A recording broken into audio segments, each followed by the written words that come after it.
সুখবর, pay scale চলতি মাসেই দিতে হবে নির্দেশনা প্রধান উপদেষ্টার গ্রেড কমে ১৪টি। তো দর্শক, নবম পে স্কেলের সর্বশেষ নিউজটি শেষ পর্যন্ত দেখুন এবং শুরুতেই চ্যানেলটি সাবস্ক্রাইব করে রাখুন নবম পে স্কেলের যে কোনো গুরুত্বপূর্ণ আপডেট সবার আগে পেতে। তো দর্শক, দেশ জুড়ে সরকারি চাকরিজীবীদের মধ্যে এক অভূতপূর্ণ আনন্দ ও উত্তেজনা ছড়িয়ে পড়েছে। দীর্ঘদিনের অপেক্ষার অবসান ঘটাতে এবার সরাসরি নির্দেশনা দিয়েছেন প্রধান উপদেষ্টা। সর্বশেষ উচ্চ পর্যায়ের বৈঠকে তিনি স্পষ্টভাবে জানিয়েছেন, নবম পে স্কেলের গ্যাজেট প্রকাশ ও কার্যকর প্রক্রিয়া চলতি মাসের মধ্যে সম্পন্ন করতে হবে। এই নির্দেশনা শুধুমাত্র প্রস্তাবনার স্তরে নয়, বাস্তবায়ন পর্যায়েও তা দ্রুত কার্যকর করার তাগিদ দেওয়া হয়েছে। অর্থ মন্ত্রণালয়, জনপ্রশাসন মন্ত্রণালয় এবং পে কমিশনকে এই নির্দেশনা পাঠানো হয়েছে, যাতে আর কোনো ধরনের বিলম্ব বা জটিলতা সৃষ্টি না হয়। জানা গেছে, আগামী সপ্তাহ থেকেই মাঠ পর্যায়ে প্রয়োজনীয় প্রস্তুতি শুরু হতে যাচ্ছে এবং সংশ্লিষ্ট বিভাগগুলো এখন সর্বোচ্চ সতর্কতার সঙ্গে কাজ করছে। বৈঠকে প্রধান উপদেষ্টা বলেন, সরকারি কর্মচারীদের দীর্ঘদিনের প্রত্যাশা আর কোনোভাবে দীর্ঘায়িত করা সম্ভব নয়।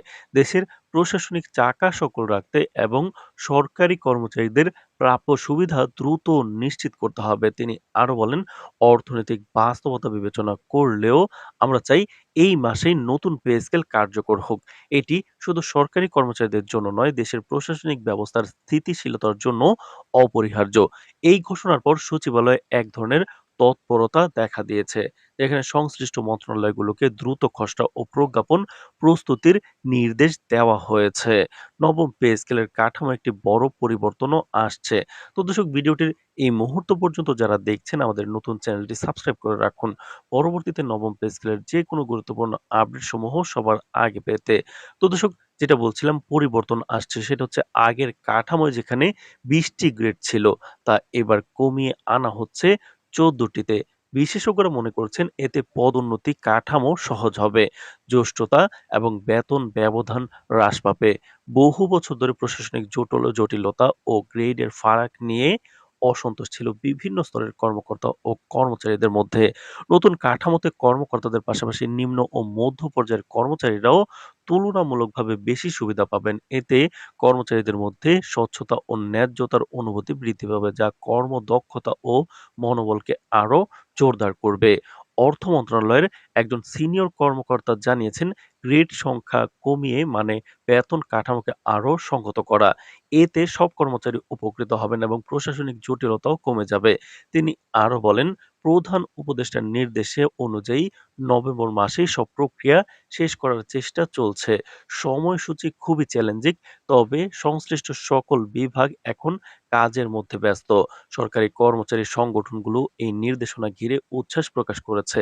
তাদের মতে, বহু বছরের দীর্ঘ প্রতীক্ষার অবসান ঘটবে এই ঘোষণার মাধ্যমে। তারা আশা করছেন, নতুন পে স্কেল কার্যকর হলে কর্মীদের মনোবল বৃদ্ধি পাবে, কর্মক্ষমতা বাড়বে এবং প্রশাসনিক কার্যক্রম আরো গতিশীল ও ফলপ্রসূ হবে। তো দর্শক, ভিডিওটির এই মুহূর্ত পর্যন্ত যারা দেখছেন, চ্যানেলটি সাবস্ক্রাইব করে রাখুন নবম পে স্কেলের সকল আপডেট পেতে।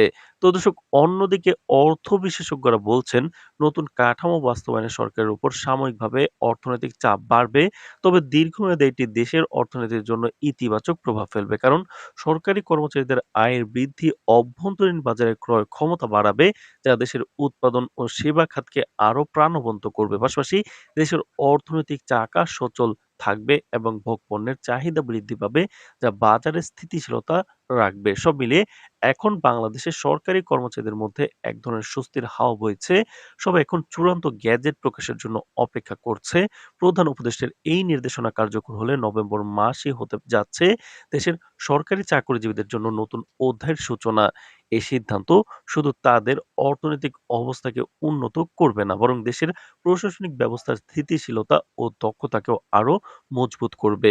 তো দর্শক, নবম পে স্কেল এবং মহার্ঘ ভাতার যে কোনো গুরুত্বপূর্ণ আপডেট সবার আগে পেতে আমাদের চ্যানেলটি সাবস্ক্রাইব করে রাখুন। আজ এ পর্যন্তই। ধন্যবাদ।